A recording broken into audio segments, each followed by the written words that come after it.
ମୁଁ ଭୁବନେଶ୍ୱରରୁ ଆସିଲି ଆଜ୍ଞା। କିଛି ସାଙ୍ଗମାନେ ମତେ ଅଟକଉଥିଲେ, କହିଲେ ଏଠି ରଜ ପର୍ବ ପାଳନ କରିବୁ। ମୁଁ କହିଲି ନା, ଗାଁରେ ରଜ ପର୍ବ ପାଳନ କରିବି। କାରଣ ମୁଁ ଯାହା ବି ହେଲେ ଆଜି ଗାଁକୁ ଯିବି। କାହିଁକି ନା ଗାଁରେ ଯୋଉ ରଜ ପର୍ବ ଏଠି ମିଳିବନି। ସହରରେ ସେମିତି କଣ ରଜ ପର୍ବ ହବ ଯେମିତି ଗାଁରେ ରଜ ପର୍ବ ହଉଛି? ନା ନା, ସେମାନେ କହିଲେ ଗାଁରେ କଣ ଅଛି, ଏଠି ତ ସାଙ୍ଗମାନେ ଅଛନ୍ତି ନା। ମୁଁ କହିଲି ନା, ଗାଁରେ ଅଛି। ଗାଁକୁ ଗଲେ ଗାଁରେ ଯୋଉ ରଜ ପର୍ବ ଏଠି କୋଉଠି ମିଳିବ? ଏଠି ତ ଖାଲି ସହର ବଜାର ଗାଡି ଘୋଡା ପେ କାମ ବ୍ୟସ୍ତ, ସମସ୍ତେ ବ୍ୟସ୍ତ, କେମିତି କାମକୁ ଯିବେ, ପଇସା କମେଇବେ, ଇଏ ସବୁ ଭିତରେ ନିଜର ଜିନ୍ଦଗିଟା ଅତିବାହିତ ହେଇଯାଉଛି। ନା ରଜ, ନା ପୁନେଇ ପର୍ବ, ନା ଏଠି କଣ କିଛି ନାହିଁ। କିନ୍ତୁ ମୁଁ କହିଲି ଗାଁକୁ ଯିବି। ଗାଁରେ ଯୋଉ ରଜର ସମସ୍ତେ ନୂଆ ଡ୍ରେସ ପିନ୍ଧି ରଜ ଦୋଳି ଖେଳୁଥିବେ, ପିଠା ପଣା ଇଏ ସବୁରେ ଗାଁ ଭାସି ଯାଉଥିବ। ଲୋକମାନଙ୍କ ପାଖରେ ଯୋଉ ଖୁସି, ଗାଁର ଝିଅ ମାନେ ନୂଆ ଡ୍ରେସ ପିନ୍ଧି ଯୋଉ ରଜ ଦୋଳି ଖେଳୁଥିବେ, ଇଏ ସବୁ ଆଜ୍ଞା ଇଏ ସହରରେ କୋଉଠି ମିଳିବ? ଗାଁରେ ତ ଏଥିରେ ବହୁତ ଗୁଡାଏ ଆତ୍ମୀୟତା ଅଛି, ଯୋଉଟା କି ସହରରେ ନାହିଁ ଆଜ୍ଞା। ମୁଁ ଟିକେ ବେଗଟା ରଖିଦିଏ ଆଜ୍ଞା, ଆପଣଙ୍କ ସହିତ କଥା ହେବି। ଆଜ୍ଞା, ରଜ ପର୍ବ ଯୋଉ ଗାଁରେ ପାଳନ ହଉଛି ସେଇଟା କଣ ସହରରେ ମିଳିବ? ଗାଁର ଯୋଉ ରଜ ପର୍ବ, ଯୋଉ ଆମ୍ବ ତୋଟା ଦୋଳି, ଯୋଉ ପୋଖରୀ ତୁଠ, ଯୋଉ ପିଲାମାନଙ୍କର କବାଡି ଖେଳ, ଆଉ ଗାଁର ସମସ୍ତେ ବସି ଯୋଉ ତାସ ଖେଳୁଥିବେ, ଖିଲି ପାନ ଖାଉଥିବେ, ଏ ଗାଁରୁ ସେ ଗାଁ ବୁଲୁଥିବେ, ଆଉ ସବୁଠୁ ବଡ କଥା ସମସ୍ତେ ନୂଆ ଡ୍ରେସ ପିନ୍ଧି ଆନନ୍ଦ ମହୋତ୍ସବରେ ଆଜି ମାନେ ରଜଟାକୁ କଟେଇ ଦଉଥିବେ। ସେ କଣ ସହରରେ ମିଳିବ? କେବେ ମିଳିବନି। ଆହୁରି ବଡ କଥା, ରଜ ପର୍ବ ହଉଛି ଗୋଟେ ଏମିତି ପର୍ବ ଯୋଉଟାକୁ ମାଟି ମାକୁ ସମ୍ମାନ ଦିଆଯାଏ। ଏଠି ଗାଁରେ କେହି କାମ କରନ୍ତିନି, କିନ୍ତୁ ସହରରେ ତ କାମ ହିଁ କାମ। କାହାକୁ ଛୁଟି ନଥାଏ। ମତେ ଛୁଟି ମିଳୁ କି ନ ମିଳୁ, ମୁଁ କହିଲି ମୁଁ କିନ୍ତୁ ଗାଁକୁ ଯିବି। ଏଇଆ କହି ମୁଁ ଗାଁକୁ ଭାଗି ଆସିଲି। ତାପରେ ଦେଖାଯିବ ଯାହା ହବ। ଆରେ ଗାଁରେ ଯୋଉ ମୋ ମାୟା ବାସ୍ନା, ଗାଁରେ ଚୁଲିରେ ଯୋଉ ପୋଡ ପିଠା, ଏଇଟା କଣ ସହରରେ ମିଳିବ? ସହରରେ ତ ଗ୍ୟାସ ରହୁଛି, ପୋଡ ପିଠା କରିକି ଲୋକ ଖାଉଛନ୍ତି।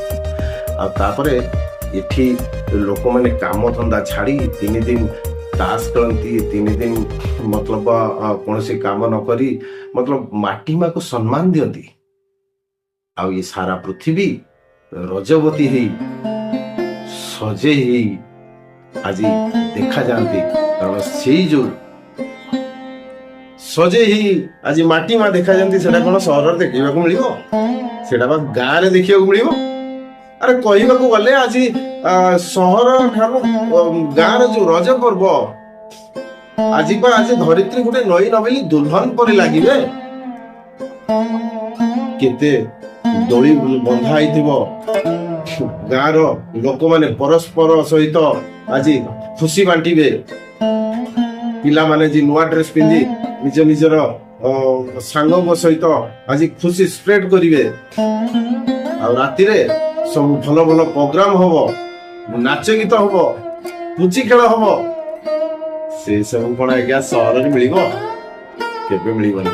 ତେଣୁ ସେଥିପାଇଁ ମୁଁ କହିଲି ନା, ଆଜି ମୁଁ ଗାଁକୁ ଯିବି, ଗାଁରେ ରଜ ପର୍ବ ପାଳନ କରିବି। ଆଉ ଏଠି ଯୋଉ ସୁଆଦିଆ କାଠରେ ଯୋଉ ହଉଥିବ ରନ୍ଧା ପୋଡ ପିଠା ରନ୍ଧା, ସହରରେ ନାହିଁ ଆଜ୍ଞା। ସହରରେ ଗ୍ୟାସ ର ସେଥିରେ ଯୋଉ ସୁଆଦିଆ ଟେଷ୍ଟ ମିଳିବନି ଆଜ୍ଞା। କାହିଁକି କେଜାଣି ଆଜ୍ଞା, ଯେତେବେଳେ ମତେ ଗାଁ କଥା ପଡେ, ମତେ ଗାଁକୁ ଯିବା ପାଇଁ ଇଚ୍ଛା ହୁଏ। ଯେତେ କାମ ଥାଉ, ମୁଁ କାମ ଛାଡି ଗାଁକୁ ଯିବା ପାଇଁ ବାହାରି ଆସେ। ଗାଁର ଗୋଟେ ଅଲଗା ମମତା ଛୁଟି ଆସେ ଆଜ୍ଞା। ଦେଖନ୍ତୁ, ଗାଁର ଆଜି ବି ବହୁତ ଗାଁରେ ଆଜି କମ୍ପିଟିସନ ବି ଲାଗେ। ଏ ଗାଁ ସେ ଗାଁ କବାଡି ଖେଳ, ସେଠି ଯୋଉ ଢୋଲ ପିଟା ହଉଥିବ, ଏ ଗାଁର ସେ ଗାଁ ବୁଲି ପିଲାମାନେ ରଜ ଦୋଳି ଖେଳୁଥିବେ।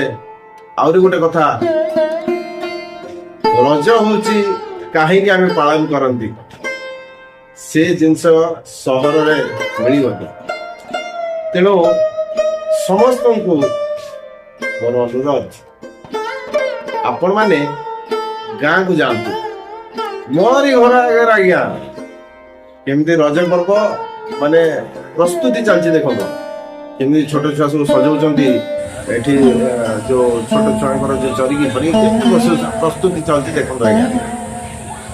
ଇଏ ଖୁସି ସହରରେ ମିଳିବନି ଆଜ୍ଞା।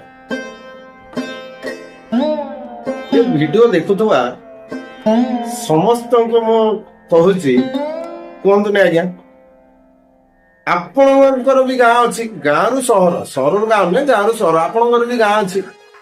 ତ ଯୋଉ ଗାଁରେ ଯେମିତି ପର୍ବ ଜାନି ଯାତ୍ରା ପୁନେଇ ପର୍ବ ପାଳନ ହୁଏ, ଯେମିତି ରଜ ଦୋଳି ଗାଁରେ ଦେଖନ୍ତି, ସେମିତି କଣ ଆପଣ ସହରରେ ଦେଖିବାକୁ ପାଉଛନ୍ତି? କୁହନ୍ତୁନି ଆଜ୍ଞା। ଆଉ ରଜ ପର୍ବ ଯୋଉ ଛୁଟି ଯୋଉ ଗାଁରେ ମନାନ୍ତି ଖୁସିରେ, କିନ୍ତୁ ସହରରେ ସେଟା ନୁହେଁ। ସହରର ରଜ ପର୍ବରୁ ଯଦି ବି ଛୁଟି କରି ମାନେ ଘରେ ରହିବେ, ତାହେଲେ ସେଇଟା କଣ ଗୋଟେ ସଣ୍ଡେ ଛୁଟି ଭଳିଆ ଲାଗିବ ସହରରେ। ସେଇଟା କଣ ରଜ ଛୁଟି ଭଳି ଲାଗିବ? ଆଉ ସଣ୍ଡେ ଛୁଟି ଭଳିଆ ଲାଗିବ ବା। ଆଉ ନିଜ ଘରେ ନିଜ ରହିଲ, ବନ୍ଦ କରିକି ଖୋଲିକି ଟିକେ ଖାଇଲେ ପିଇଲେ ଶୋଇଲେ ବସିଲେ ଟିଭି ଦେଖିଲେ ବା ମୋବାଇଲରେ ଖେଳିଲେ, ଏଇ ହଉଛି କଥା। ଖାଲି ମୋବାଇଲରେ ଆପଣ ଦେଖିବେ ଗାଁର କେମିତି ରଜ ପର୍ବ ପାଳନ କରାହଉଛି, ରିଲ୍ସ ସ୍କ୍ରୋଲ କରିକି ଦେଖିବେ। ନା, ନିଜେ ଗାଁକୁ ଆସନ୍ତୁ, ଗାଁ ଲୋକଙ୍କ ସହିତ ନିଜର ଖୁସି ବାଣ୍ଟନ୍ତୁ, ତାପରେ ପରିବାର ସହିତ ନିଜର ଖୁସିକୁ ବାଣ୍ଟି ନିଜର ଖୁସିକୁ 2 ଗୁଣ କରନ୍ତୁ। ପରିବାର ବି ଖୁସି ହେବେ, ନିଜେ ବି ଖୁସି ହବ, ଆତ୍ମସନ୍ତୋଷ ମିଳିବ। କାହିଁକି ନା ଯୋଉ ଗାଁ ଆପଣଙ୍କୁ ସହର ପର୍ଯ୍ୟନ୍ତ ପଠେଇଲା, ଯୋଉ ଗାଁ ଛୋଟ ବେଳୁ ବଡ କଲା, ଯୋଉ ଗାଁ ହାଫ ପ୍ୟାଣ୍ଟ ପିନ୍ଧୁଥିଲା ବେଳେ ଆପଣଙ୍କୁ ଉପରକୁ ପ୍ରେରଣା ଦେଲା, ସେଇ ଗାଁ କେମିତି ଭୁଲି ଯାଉଛନ୍ତି ଆଜ୍ଞା? କାରଣ ଗାଁ ହଉଛି ଏମିତି ଗୋଟେ ଜିନିଷ ଯୋଉଟା ବାସ୍ନା ସହରରେ ମିଳିବନି ଆଜ୍ଞା। ତେଣୁ ରଜ ପର୍ବ ବି ଏମିତି ଏକ ପର୍ବ ଯୋଉଟା କି ଆମେ ଭଲ ଭାବରେ ଆମର ପରିବାର ସହିତ ଗାଁକୁ ଯାଇ ରଜ ପର୍ବ ପାଳନ କରିପାରିବା। ସେଇ ଆମ୍ବ ତୁଟା, ସେଇ ଗାଁ ମୁଣ୍ଡ ମନ୍ଦିର, ସେଇ ପୋଖରୀ ତୁଟ, ସେଇ କବାଡି ଖେଳ, ଇଏ ସବୁ ଆପଣ ନିଜେ ଲାଇଭ ତା ସହିତ ରହିପାରିବେ। କାରଣ ଗାଁ ହିଁ ପିଲାଦିନର ଅତୀତକୁ ସାମ୍ନାକୁ ଆଣେ, ସହର ନୁହେଁ। ସହର କ୍ଷଣିକ ମାତ୍ର, ଆଉ ସହରର ସମସ୍ତେ ଇଷ୍ଟାବ୍ଲିଶ ହେଇଯାଆନ୍ତି, ସହର କିଛି ଦିନ ପାଇଁ ରୁହନ୍ତି, ପୁଣି ଗାଁକୁ ଆସନ୍ତି। କିନ୍ତୁ ସେହି ହିସାବରେ ଗାଁକୁ ଆଜ୍ଞା ରଜ ପର୍ବ ପାଇଁ ମୁଁ ଆପଣଙ୍କୁ ଏତିକି କଥା କହିଲି। ଯଦି ଆପଣଙ୍କୁ ମୋ କଥା କିଛି ଭଲ ଲାଗିନଥାଏ, ତାହେଲେ ନିଜର ଭାବି ମତେ କ୍ଷମା କରିଦେବେ ଆଜ୍ଞା।